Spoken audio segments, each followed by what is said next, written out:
Hey everyone, here we are back again, Hannah Levin with Heartfelt Wellbeing for our Tuesday talk with Hannah. So, we're getting ready for Thanksgiving here in the States. I know some of you are not in the States, but most of you in my audience are. And we are celebrating this holiday, which is kind of an interesting holiday if you look at its origins and want to get into that, but I'm not going to get into that today. But I feel like it's a great invitation for us to look at the context of gratitude in our lives. And so I planned to do a little talk today. We'll see how it evolves here. Hi, Marcia. Focusing on specifically gratitude and mindset and Ayurveda. So I have some readings that I want to share with you all as part of this live today, and also some teachings from Ayurveda and what I have learned in my years of working with changing my own mindset and teaching and coaching other people in working with theirs as well. So, first of all, I just want to acknowledge that the holidays are a time that is complex. Shall we just say that? It's often a time that holds a lot of emotion for people, lots of memories, lots of expectation, maybe pressure, maybe challenges. And it's also a time when we have the ideal of being in a place of gratitude, of showing up in a way that is really nourishing for everybody that we're engaging with, and that there's some trepidation often around that. One of my favorite quotes from Ram Dass is he said, "If you think you're enlightened, spend a week with your family." And that really speaks to the fact that most of us revert when we're around our family. So we turn into children or lose some of the skills that we've cultivated to use in other parts of our lives. And that's totally normal. Another person that I have been following more recently is Kristen Neff, who is a self-compassion researcher. And she has some really beautiful things to say. I'll get to one of them in just a little bit about finding self-compassion for ourselves in any given moment when we're not necessarily our best selves. And there's a lot of research coming out about the power of gratitude and how if we can be in a place of gratitude, and some of you may have done the yoga practice that I led this morning. If you missed that, go back to November 23rd, 2021. And there's this practice where I'm leading you through sending out gratitude to lots of different people in your life for their presence and what they teach you and what they offer in terms of your growth. So that kind of gratitude can be a perspective that allows us to embrace the situations that we're in a different way. So we change our our reactions or our how we're relating to, how we're coming into conversation with the greater world and conversation with other people. So, gratitude allows us to celebrate what is, to put on the lens, to look at where we are, what we're doing through the lens of appreciation versus what's wrong. And a lot of us, it's human nature. We evolved to look for danger in each situation. And it's interesting to see how, we evolved from humans that lives were in danger by fierce, ferocious animals at certain points, and, or the things that make us stressed or that we feel our nervous systems fire up about are not actually life-threatening most of the time these days, but they feel very serious to us. And so when we can really focus on staying centered within ourselves in a place of gratitude, then that helps us engage with the world differently, which also means that we're changing, and that change might surprise some other people. They might be like, well, I'm used to you being a certain way, and now you're no longer being a certain way. Not sure what to do with that. Hopefully, it will be well received, but who knows, right? So, part of being on this evolutionary path, if you're in this community, you're interested in this, right? You're interested in these explorations of yoga, of Ayurveda. And each of us has a tendency, depending on our dosha combination or our imbalances, towards what we notice in situations. So if you are more vata predominant or vata imbalanced, you will be looking for danger, meaning like, how are things going to not be safe in a situation? And that's going to be your natural tendency. Now this can be used supportively in certain ways, but it's also helpful to just pay attention to when that's showing up when it doesn't need to be. And there's heightened anxiety often for somebody who's dealing with elevated vata, so they're anxious in situations. Pitta predominant people or pitta imbalanced people can tend towards looking for flaws in things.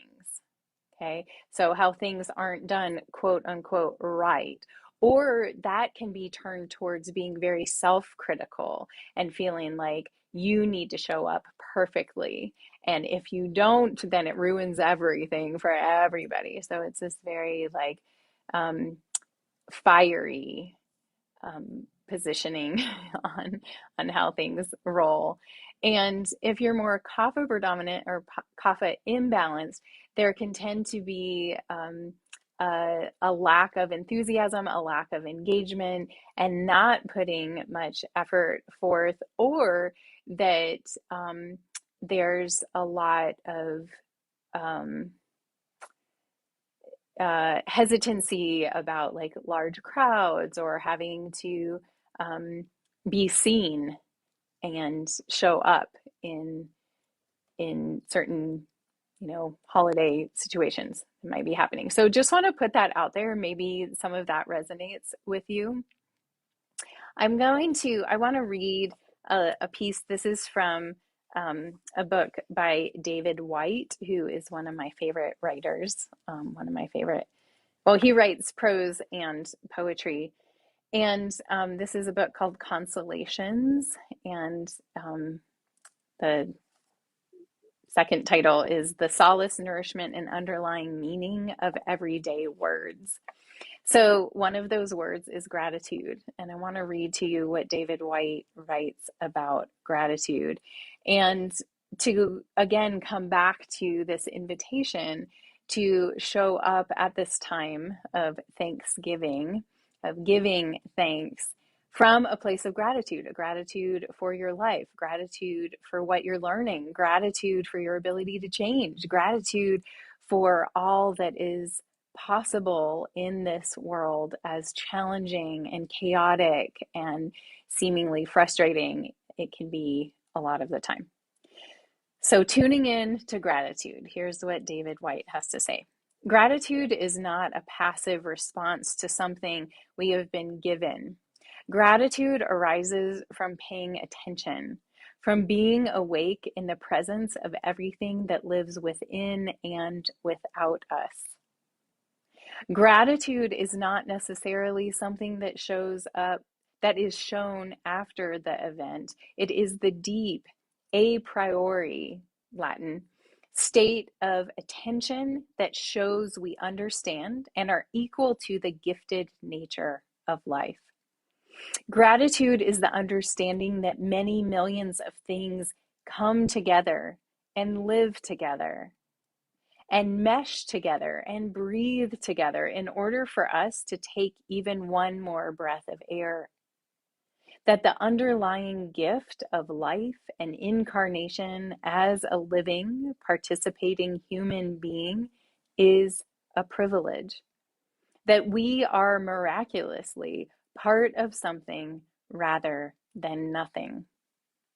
Even if that something is temporarily pain or despair, we inhabit a living world with real faces, real voices, laughter, the color blue, the green of the fields, the freshness of a cold wind, or the tawny hue of a winter landscape. To see the full miraculous essentiality of the color blue is to be grateful with no necessity for a word of thanks. To see fully the beauty of a daughter's face is to be fully grateful without having to seek a God to thank him. To sit among friends and strangers, hearing many voices, strange opinions, to intuit inner lives beneath surface lives, to inhabit many worlds at once in this world, to be a someone amongst all other someones, and therefore to make a conversation without saying a word is to deepen our sense of presence and therefore our natural sense of thankfulness that everything happens both with us and without us, that we are participants and witness all at once. Thankfulness finds its full measure of generosity, of presence, both through participation and witness. We sit at the table as part of every other person's world while making our own world without will or effort. This is what is extraordinary and gifted. This is the essence of gratefulness, seeing to the heart of privilege. Thanksgiving happens when our sense of presence meets all other presences. Being unappreciative might mean we are simply not paying attention. Isn't that beautiful? So that last part really speaks to where I want to go next, which is about paying attention and how when we cultivate curiosity, how will this day go? How will it feel to eat this amazing food? What will it be like to see somebody I haven't seen in a long time? And to live in these questions, to cultivate that creates an energy around what we may be about to experience.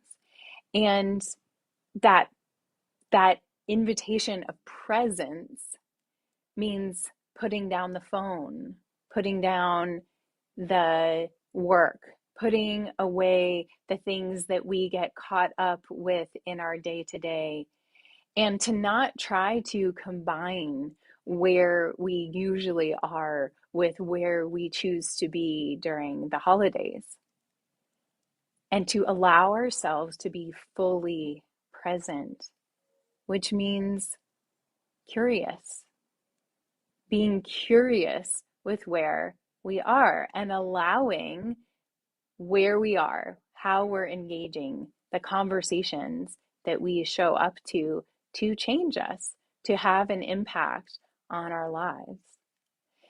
I made a recent post about I did a day of a tech detox. So I didn't turn my phone on, I didn't get my computer out, and I had a day where I was just doing what I was doing at each given time. And we've been shown by recent research that our draw towards multitasking is actually really upsetting to our nervous system. And so, from an Ayurvedic perspective and a yogic perspective, even, one of the limbs of yoga is one pointed focus. What does this do? It calms our nervous system. It allows our senses to relax. It allows our bodies to rejuvenate and not be on all the time. One pointed focus, presence, mindfulness. So I want you to notice if you're looking at your phone all the time, if you feel like you have to check in with the greater world via social media, if you feel like you are missing something because you're so in the sticky technology world, that you're not being present, that you're not showing up with curiosity right where you are, knowing that this is all that's needed. It's a challenge in our world where we feel like we need to be doing multiple things at once or we're not being productive. But a holiday like Thanksgiving invites us into this different way of being. It's an invitation to change, to create change in our lives. And Kristen Neff, who I mentioned earlier, um, she has this really wonderful quote, and I teach so much about change in the work that I do, and I am very curious about it in my own life, that I'm constantly implementing and exploring different ways that I can change to be more curious, to be more aware, to be more awake, to live into the potential of what is possible in this lifetime, which I am very curious about for myself and all of you. But change is an inherent part of what transpires when we decide to explore, to get curious. And so she says we can be hard on ourselves to force ourselves to change, to say we must do this to get some outcome we want, or we can find a place of self compassion and know that we are making certain changes from a place of deep self care. So maybe it's, and I'll get to this quote in one second, but maybe it's that you choose to go to this holiday experience with a really different mindset. Perhaps it's that you aren't coming at it from, well, I'm just going to eat a ton because everybody eats a ton every year, and I'm just going to feel gross afterwards, and I'm always going to have seconds or thirds or whatever. This is just an example. There's plenty of other pieces around Thanksgiving, but I think this is one that a lot of people can relate to. And what if you show up to this amazing, bountiful meal with the mindset that you are choosing to deeply nourish yourself, and that you really want to taste all the flavors in each of the things on your plate, that you want to chew slowly and to really pay attention to when you feel satiated, and that that is the greatest gift. Now, that's a change, and that's a mindset change that then affects your body and how you feel energetically. And it might be something that's really feels really hard to do. And when we have the mindset where we're looking at making shifts from a self compassionate place versus a self punitive place, then that creates all the difference. So Kristen Neff says, it's not that I have to change in order to be accepted. So this is what we can tell ourselves. It's not that I have to change in order to be accepted. It's that I want to change because I care about myself and I do not want to suffer. Let me read that again. This is our inner statement to ourselves. This is what we can tell ourselves. It's not that I have to change in order to be accepted. It's that I want to change because I care about myself and I don't want to suffer. So, what if we make our choices from this place of deep self compassion and deep self integrity, from how much we're socializing to how much we're drinking to what we choose to say or do in our interactions, and how we pay attention to our own nervous systems, to our breath. Are we breathing? Are we allowing the energy to flow in our own bodies, or do we get tight and contracted and feel like we leave ourselves, we abandon ourselves so that we can somehow numb out or not fully show up? There's the in Ayurveda, there's this concept of koshas, which is the 5 layers of the body. One is the physical body, and then there's 4 other ones. And one of those is the manomaya kosha, which is the mind. And there's a term, manobala. So mano means mind, bala means strength. So mind, strength.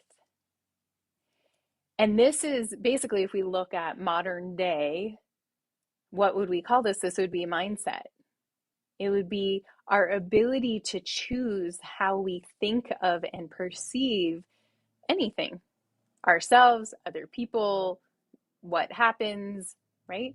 And can we come to a place where that mind strength is a tool so that we don't allow ourselves to get overwhelmed or stressed out or in a tizzy or take things too seriously or become hypersensitive?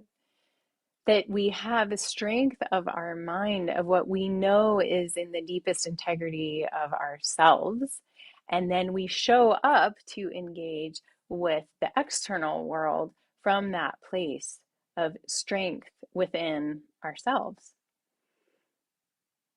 So, this is really powerful in terms of changing habits and changing our minds. Is that when we decide things here, when we have a shift in how we perceive of the world and of ourselves, like David White was talking about, we are both in our own universe and part of this external universe. And when we can show up not fully giving over to the external universe, knowing from behavioral science that we are social creatures, that humans would rather belong than make choices that are not what other people are making. We know this from behavioral research. We want to belong more than anything. But here's a challenge I want to give to you, is that you can be a leader. You can offer things to other people from the place of you being in integrity with yourself. If drinks are being served, maybe you say, hey, I would rather have a cup of tea. Does anybody else want a cup of tea? And see that maybe there's some other people. A lot of us go along with tradition or with what we think other people want, which is a lot of assuming. It would be great if we had more conversations about these things. And we have those conversations and we offer an alternative. And you might be surprised as to who wants to come along with you, who's curious about what you're trying out, the experiments you're running in your life, because you're really enlivened by them. You're curious. And that is exciting to other people. So making sure that our choices are from our highest good. And if you choose, say you haven't been eating sugar lately, but you choose to have pie or cake or whatever, enjoy it, right? Don't come from a place of like, oh, I'm going to do this because it's Thanksgiving, but it's really not. Don't create that inner conflict. You can choose to create ease. Enjoy it. It's Thanksgiving. Do what feels exciting and best to you, but not from a place of numbing out. Staying awake and aware from this place of gratitude. What are you grateful for in every situation? Grateful for the opportunity to continue to learn, to grow, to awaken, to choose, to get curious, to try experiments, to do things differently. Very exciting. So this is cause for celebration.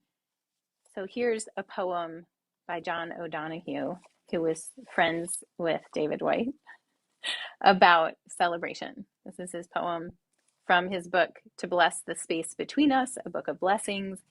And this is a blessing for celebration. Now is the time to free the heart.